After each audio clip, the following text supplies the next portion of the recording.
নমস্কাৰ মোৰ নাম ডক্টৰ মধুস্মিতা ঘোষ আৰু মই বাই প্ৰফেশ্যন এগৰাকী ফিজিঅথেৰাপিষ্ট মোৰ বিষয়ে মই নিজৰ ইন্ট্ৰোডাক্টৰী ভিডিঅ'টোত অলপমান কৈছো যদি আপোনালোক ইচ্ছুক আপোনালোকে সেই ভিডিঅ'টো এবাৰ চাব পাৰে আজি মই আপোনালোকৰ লগত কথা পাতিম এটা বহুতেই কমন প্ৰবলেম হেতু হৈছে হাতত জিনজিননি হোৱা মানে আঙুলি বিলাকত বা এই এৰিয়াটোত ৰিষ্টৰ আগলে বা কেতিয়াবা ইমান মানলৈকেও ৰিষ্টৰ পৰা ওপৰৰ ফালেও আহিব পাৰে মানুহ এজনৰ বা এগৰাকীৰ হাতটো জিনজিনাই থাকে বা তেওঁৰ এনেকুৱা লাগে যে হাতত কোনো সেন্সেশন নাই তেওঁ একো ফিল কৰিব পৰা নাই আৰু কেতিয়াবা হয়তো এনেকুৱা হয় যে ৰাতি তেওঁৰ টোপনি ভাঙি যায় এই জিনজিননিৰ কাৰণে কেতিয়াবা এনেকুৱাও হ'ব পাৰে যে তেওঁ কিবা এটা বস্তু উঠাওতে বা ধৰিবলৈ লওঁতে তেওঁ এনেকুৱা লাগিছে হাতখনত যেন বহুত বেছি জোৰ তেওঁ নাই এনেকুৱা যদি আপোনাৰ কিবা অসুবিধা হৈ আছে হয়তো আপোনাৰ কাৰ্পেল টানেল সিনড্ৰোম হ'ব পাৰে এটা কাৰ্পেল টানেল সিনড্ৰোমনো কি এই বিষয়ে অলপমান আপোনালোকক কৈ দিওঁ বুজিবলৈ অলপমান উজু হ'ব তেতিয়া এই যে আমাৰ এই গাঁঠিটো ৰিষ্ট জইন্ট বুলি যাক কয় এই গাঁঠিটোৰ ইয়াত এটা সৰু টানেল মানে ৰাস্তাৰ নিচিনা আছে যাৰ ভিতৰেদি আমাৰ মাংসপেশী বিলাকৰ যিটো শেষৰ অংশটো যাক আমি টেণ্ডন বুলি কওঁ সেই টেণ্ডন বিলাক পাৰ হৈ যায় আৰু সেই ফালে দিয়ে নাৰ্ভ এডালো পাৰ হৈ যায় সেই নাৰ্ভডালৰ নাম হৈছে মিডিয়ান নাৰ্ভ যেতিয়া নাৰ্ভডাল আৰু টেণ্ডন বিলাক পাৰ হৈ যায় যিহেতু সেই জেগাটো বহুত সৰু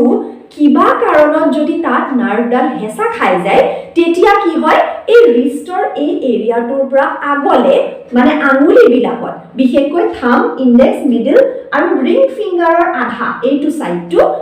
জিনজিনাই বা তাত পুৰণি নিচিনা হ'ব পাৰে বা তাত এনেকুৱা লাগিব পাৰে যে কোনো ধৰণৰ যেন আপোনালোকে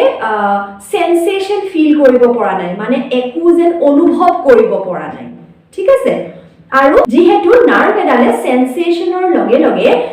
মাসলস অফ পাৱাৰো দিয়ে মানে আমি যে মুঠিটো মাৰিব পাৰিছো এই পাৱাৰটো আমি পাওঁ নাৰ্ভ সাপ্লাই থকাৰ কাৰণে যেতিয়া নাৰ্ভডাল ইয়াত হেঁচা খাই যাব তেতিয়া মুঠি মাৰাৰ যিটো আমাৰ এটা কেপাচিটি আছে সেইটো হয়তো নাইকিয়া হৈ যাব পাৰে বা কমি যাব পাৰে এইটো প্ৰথমে নহব লাহে ধীৰে হ'ব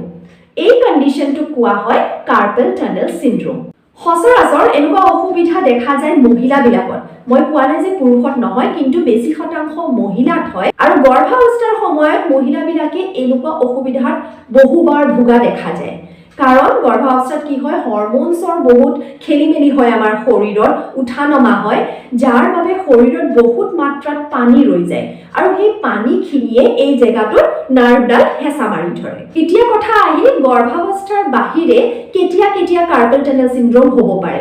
গৰ্ভাৱস্থাত হ'লে গুড নিউজ এইটো যে ডেলিভাৰীৰ পিছত নিজে এইটো কণ্ডিশ্যন ভাল হৈ যায় কিন্তু গৰ্ভাৱস্থাৰ সময়ছোৱাত যাতে বিষ নহওক বা এনেকুৱা ধৰণৰ জিনজিনাই নাথাকক হাতটো তাৰ বাবে মই দেখুৱা এক্সাৰসাইজখিনি আপোনালোকে কৰিব পাৰিব গৰ্ভাৱস্থাৰ বাহিৰে পুৰুষ মহিলা দুয়োতে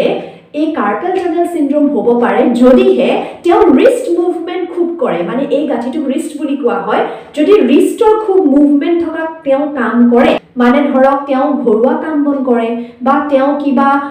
ল্যাপটপ বা কম্পিউটাৰৰ কাম কৰে ধৰক তেওঁ এজন বেংকাৰ হ'ব পাৰে এজন অফিস ওয়াৰ্কাৰ বা তেওঁ কিবা ক্লেৰিকেল জব কৰিব পাৰে বা হয়তো তেওঁ এজন সফটওয়্যাৰ প্ৰফেশনাল যিবিলাকে এনেকুৱা ধৰণৰ ৰিষ্ট এক্টিভিটি আৰু ফিংগাৰ এক্টিভিটি খুব কৰে ইয়াৰ বাহিৰে ৰাইটাৰ যদি তেওঁ হাতেৰে খুব লিখা মেলা কৰে তেতিয়াও ৰিষ্ট জইন্টটো খুব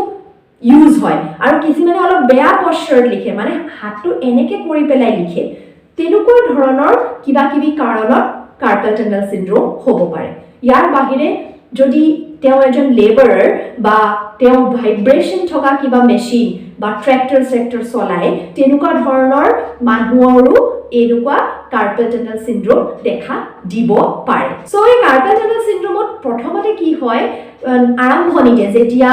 সিম্পটমছ ষ্টাৰ্ট হয় মানুহ এজনে বা মানুহ এগৰাকীয়ে হয়তো ৰাতি পটককে সাৰ পায় গম পায় যে তেওঁৰ হাতটো একদম জিনজিনাই আছে সেই জিনজিননিৰ কাৰণে একচুৱেলি তেওঁ সাৰ পায় আৰু তাৰ পিছত হাতটো এনেকে অলপ লৰাই মেলি দিয়াৰ পিছত হাতটো ঠিকেই লাগে তেওঁ আকৌ তেওঁ শুব পাৰে হয়তো তেওঁ এদিন দুদিন ভাবে যে মই কিবা হাতটো বেকা চেকা কৰি শুলো নেকি সেইবাবে হয়তো মোৰ এই জিনজিননি হৈছিলে কিন্তু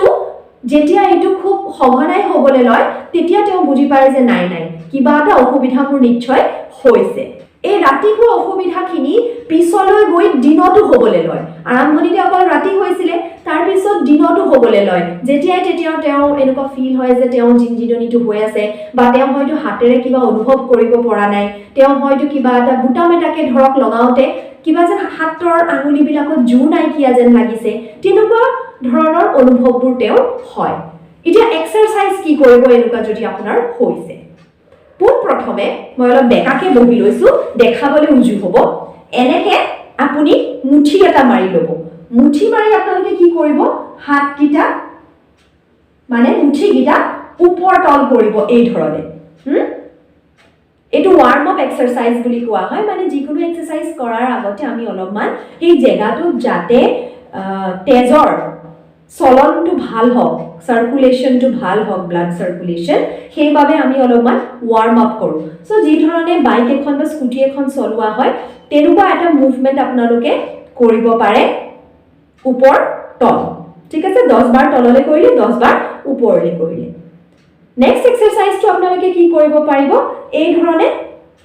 থাম ফিংগাৰটো বুঢ়া আঙুলিটো ওপৰৰ ফালে দি এনেকে ৰাখিব ইয়াৰ আগতে আপোনালোকে এনেকে ৰাখিছিলে এতিয়া এনেকে ৰাখিব এটা কথা মনত ৰাখিব এই এলবো জয়েন্টটো অলপমান ভাঁজ কৰি ৰাখিব মানে হাতখন পুৰা এনেকে সিধাকে নাৰাখিব ঠিক আছে অলপমান ভাঁজ কৰি ললে আপোনালোকে কৰিবলৈ ইজি পাব এনেকে ৰাখি পেলাই এতিয়া আপোনালোকে আপ ডাউন মুভমেন্ট কৰিব আপ ডাউন এনেকে 10 বাৰ ওপৰ তল কৰিলে ঠিক আছে এইটো হৈ গ'ল দ্বিতীয় এক্সাৰসাইজ 10 বাৰ ওপৰলে 10 বাৰ তললে এতিয়া ব্লাড সাৰ্কুলেশন এই এৰিয়াখিনি ধুনিয়াকে হৈ গ'ল ইয়াৰ পিছত আহিব স্ট্ৰেচিং এক্সাৰসাইজ এটা স্ট্ৰেচিং কৰিবলৈ কি হ'ব মই ফু হাতখন দেখাইছো হাতখন এনেকে সিধাকে লৈ ল'ব ঠিক আছে লৈ পেলাই প্ৰথম আপুনি এইখিনি মাংসপেশীৰ স্ট্ৰেচিং কৰিব এইখিনি কোৱা হয় এক্সটেনসৰ মাসলস অফ ফোৰআৰ্ম এইখিনি মাসল স্ট্ৰেচিং কৰিবলৈ কি কৰিব এই ধৰণে হাতটো এইফালে টানি ধৰিব এইটো হাতেৰে এইখিনি আঙুলি ধৰি মই মোৰ ফালে টানিছো এনেকে নিজৰ ফালে টানিব আপুনি এই গুটেই এৰিয়াখিনিৰ এটা টানি ধৰা যেন এনেকে ধৰি ৰাখিব কেই সেকেন্ড মান আৰু তাৰ পিছত আকৌ ৰিলিজ কৰি দিব 30 সেকেন্ড আপুনি ৰাখিব পাৰে আৰু এনেকে 3 বাৰ কৰিব পাৰে এনেকে হাতটো সিধাকে ৰাখিলে ৰিস্ট জয়েন্টত এনেকে ভাঁজ এটা কৰিলে এই এৰিয়াটোত ইয়াত এনেকে ধৰি এনেকে নিজৰ ফালে টানিব আৰু কেনেকে কাউন্ট কৰিব লাগে 1 2 3 4 5 6 7 8 9 10 11 12 13 14 15 16 17 18 19 20 21 এনেকে কৰি 30 লৈকে আপুনি গন্তি কৰিব বুজি পালে কেনেকে কৰিব লাগে আকৌ এবাৰ দেখাই দিছো হাতটো এনেকে ৰাখিব বহুত বেছি ওপৰত নাৰাখিব দেই শোল্ডাৰ লেভেলতকে অলপমান তলত ৰাখিলেই ভাল এনেকে ৰাখি আপুনি ইয়াত ধৰি টানিলে 30 সেকেন্ডস আপুনি একৰ পৰা 30 লৈকে গন্তি কৰি পেলাই 30 সেকেন্ডসটো কৰিব পাৰে ৰিল্যাক্স এনেকে 3 বাৰ এটো হ'ল তৃতীয় এক্সাৰসাইজ চতুৰ্থ এক্সাৰসাইজটো কি কৰিব আপুনি এই সন্মুখৰ ফালৰ মাসলছখিনি যেটো ফ্লেক্সাৰ গ্ৰুপ অফ মাসল বুলি কয় তাৰ স্ট্ৰেচিং কৰিব তাৰ বাবে হাতটো আকৌ এনেকে ৰাখিলে এবাৰ ৰাখি পেলাই আপুনি মুঠি এটা মাৰি তলৰ ফালে নিব পাৰে যদি আপোনাৰ বহুত বেছি জিনজিনাই বা যদি আপুনি সহ্য কৰিব পাৰে এনেকে ধৰিও টানিব পাৰে কিমান টানিব এটো আপোনাৰ ওপৰত ডিপেন্ড কৰিব হয়তো আপোনাৰ পটককে জিনজিননি হ'ব পাৰে তেতিয়া আপুনি কম টানিব বা হয়তো মুঠি মাৰি পেলাই কৰিব সহ্য কৰিব পাৰিলে জোৰকে টানিব 30 সেকেন্ডস ৰাখিব আৰু এনেকে 3 বাৰ আপুনি ৰিপিট কৰিব 30 সেকেন্ডস কৰিলে অলপমান ৰেষ্ট কৰিলে আৰু কৰি থাকোতে এক্সাৰসাইজখিনি কৰি থাকোতে যদি আপোনাৰ এনেকুৱা অনুভৱ হয় যে আপোনাৰ জিনজিননিটো বহুত বেছি বাঢ়িছে সহ্য কৰিব পৰা নাই আপুনি তেতিয়া হলে কিন্তু আপুনি ৰৈ ল'ব এবাৰ আপোনাৰ ফিজিওথেৰাপিষ্ট বা ডক্টৰৰ লগত কনসাল্ট কৰি ললে ভাল হয় আশা কৰিছো এইগিটা এক্সাৰসাইজ আপোনালোকে বুজি পাইছে ইয়াৰ পিছৰ এক্সাৰসাইজটো হ'ল পেক্টোৰালিছ মেজৰ মাসলৰ বাবে এই মাসলটো থাকে আপোনাৰ এইটো এৰিয়া মানে আপোনাৰ চেষ্টৰ সন্মুখত এতিয়া কথাটো হ'ল আপোনাৰ বিষটো বা অসুবিধাটো বা জিনজিননিটো হৈছে ৰিষ্টৰ এইখিনিলে কিন্তু আমি ওপৰৰ ফালৰ মাসলছৰ এক্সাৰসাইজ এই কাৰণে কৰিম কাৰণ এটো এটা একেলগে লাগি থকা চেইন নিচিনা মানে এই অসুবিধাটো আপোনাৰ ওপৰত মাসলৰ কিবা অসুবিধাৰ কাৰণেও হ'ব পাৰে আৰু এটা কথা হ'ল যদি ৰিষ্টৰ তললে আপোনাৰ জিনজিননি হৈ আছে তেতিয়াহ'লে এইটো কাৰ্পেল টানেল সিনড্ৰোম হয় কিন্তু যদি এই জিনজিননিটো আপোনাৰ ওপৰৰ পৰা তললে আহিছে হয়তো এইটো কিবা বেলেগ প্ৰব্লেম cervical spondylosis হ'ব পাৰে যাৰ বিষয়ে মই যোৱা ভিডিঅ'টোত কথা পাতিছো আপোনালোকে যদি ইচ্ছা কৰে এই ভিডিঅ'টো চাব পাৰে আপোনালোকে যথেষ্ট আৰাম পাব দ্বিতীয়তে thoracic outlet syndrome হ'ব পাৰে বা অন্য বহুত বেলেগ বেলেগ ইস্যু হ'ব পাৰে সেইবাবে মই কৈছো যে আপোনালোকে ওচৰৰে কোনোবা ফিজিঅথেৰাপিষ্ট বা ডক্টৰৰ লগত এবাৰ আলোচনা এইখিনি এক্সাৰসাইজ কিন্তু আপোনালোকে কৰিব পাৰে অসুবিধা একো নাই যদিও আপোনাৰ কাৰ্পেল টানেল সিনড্ৰোম আছে বা নাই এই মাসলছখিনিৰ যেতিয়া ফ্লেক্সিবিলিটি থাকিব আপোনালোকে এনেকুৱা ধৰণৰ জিনজিননিৰ পৰা আৰাম পাব এই এক্সাৰসাইজটো কেনেকৈ কৰিব আঙুলিকেইটা এনেকৈ ধৰি ল'ব কিন্তু পিছফালে হা ধৰি পেলাই এই ধৰণে পিছলে নিব আৰু আপুনি চাব ওপৰৰ ফালে ভাঁজ এটা হ'ব আপোনাৰ আপাৰ বেকত এই এৰিয়াটো পিঠিৰ ওপৰৰ ভাগত ভাঁজ এটা হ'ব পিছফালে আৰু আপুনি ওপৰৰ ফালে চাব 30 সেকেন্ড ৰাখিব ৰিলেক্স কৰিব সন্মুখত এইফালে এটা ষ্ট্ৰেচ পাব ঠিক আছে নেক্সট এক্সাৰসাইজটো হৈছে এইখিনিত থকা এটা মাসলৰ এক্সাৰসাইজ যিটোৰ নামটো স্কেলেনাছ এন্টেৰিয়ৰ এই মাসলটো যদি টাইট হয় তেতিয়া আপোনাৰ বাওঁ ফিগিটা অলপ ওপৰলে হৈ থাকে হা যদি আপুনি কোনোবা অফিসত কাম কৰে বহুত দিনটো আপুনি লিখা মেলা কৰে বা ফাইলৰ লগত লাগি থাকে আপুনি গমকে নাপায় আপুনি কিমান দেৰি মাথাটো তললে দি এই ধৰণে বাউখিগিটা অলপ ওপৰলে কৰি লিখা মেলা কৰি আছে বা পঢ়া শুনা ষ্টুডেন্ট এজনৰ পঢ়া শুনা কৰোঁতে বা পৰীক্ষাৰ সময়ত হ'ব পাৰে যে বহুত দেৰিতেও বাউখিগিটা এনেকৈ অলপমান উঠাই পেলাই হয়তো কিতাপখন লৈ পঢ়ি আছে বা কিবা লিখি আছে ৰিসাৰ্চ স্কলাৰ্ছ বিলাকৰ হ'ব পাৰে বা ল্যাবৰেটৰীত কাম কৰা মানুহৰ হ'ব পাৰে বেংকত কাম কৰা মানুহৰ হ'ব পাৰে মানে ক'ব পাৰি যে সবৰে হ'ব পাৰে ধৰক ঘৰতে ৰন্ধা বঢ়া কৰি আজৰি হ'ল তেতিয়াওতো সেই হাতটোৱে ইউজ কৰি আছিল অকমান শোল্ডাৰটো ওপৰত উঠাই আৰু ৰিষ্টৰ মুভমেন্টটো কৰিয়ে থকা হয় সেই কাৰণে এই যে শোল্ডাৰটো যেতে ওপৰলে নহওক সেইভাবে আপোনালোকে কি কৰিব পাৰে বাম হাতৰ আঙুলি এই ধৰণে এই কলাৰ বোনটোত ৰাখিব এইখিনিতে এডাল হাড় আছে যাক আমি কলাৰ বোন বা ক্লেভিকল বুলি কওঁ তাত ৰাখিব হা সোঁফালে আৰু বাওঁফালে অলপমান ঘূৰি দিব ঘূৰি ওপৰৰ ফালে চাব আপুনি অনুভৱ কৰিব আঙুলিকেইটা য'ত থৈছে সেই মাংসপেশীটো অলপমান টান খাইছে কিমান টানিব আপোনাৰ ওপৰত নিৰ্ভৰ কৰিব যিমান সহ্য কৰিব পাৰে সিমান টানিব 30 সেকেন্ড ৰাখিব আৰু তাৰ পিছত ৰিলেক্স বুজি পাইছে একে ধৰণে হু হাতটোৱে বাওঁ হাতৰ কলাৰ বোন বা ক্লেভিকল বোনডালৰ হাতটো ৰাখিব ঠিক আছে সোঁফালে ঘূৰিব ওপৰলে চাব এনেকে আৰু ইয়াত আপোনালোকে গম পাব যে আপোনাৰ মাংসপেশীটো অলপমান টান খাইছে 30 সেকেন্ড ৰাখিব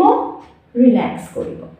এই গোটেইকেইটা এক্সাৰসাইজ যদি আপোনালোকে ভালকে কৰে হাতৰ জিনজিননিৰ পৰা নিশ্চয় সকাহ পাব এই ধৰণৰ সিম্পল এক্সাৰসাইজ আপোনালোকে ঘৰতে কৰিব পাৰে যদি ওচৰে পাজৰে ফিজিঅথেৰাপিষ্ট নাই শিকিবলে আপোনালোকে মোৰ চেনেলটোৰ পৰা শিকিব পাৰে যিহেতু মই এগৰাকী প্ৰেক্টিশনাৰ যি ফিজিঅথেৰাপি প্ৰেক্টিছ কৰোঁ আৰু এই বিষয়ত মোৰ অলমোষ্ট 13 ইয়াৰ্স 13 বছৰ মানৰ এক্সপেৰিয়েন্স আছে আৰু আশা ৰাখিছো চেনেলটো আপোনালোকে ভাল পাব মৰম দিয়ে যদি মই আগলৈও আগবাঢ়ি যাবলৈ চেষ্টা কৰিম সাবস্ক্ৰাইব কৰিব নাপাহৰিব চেনেলটো আৰু আপোনাৰ ঘৰৰ ফ্যামিলি মেম্বাৰ আৰু ওচৰ পাজৰ মানুহৰ লগতো লিংকটো শ্বেয়াৰ কৰিব ধন্যবাদ আকৌ লগ পাম অহা ভিডিঅ'ত তেতিয়ালৈ ভালকে থাকক জয় আই অসম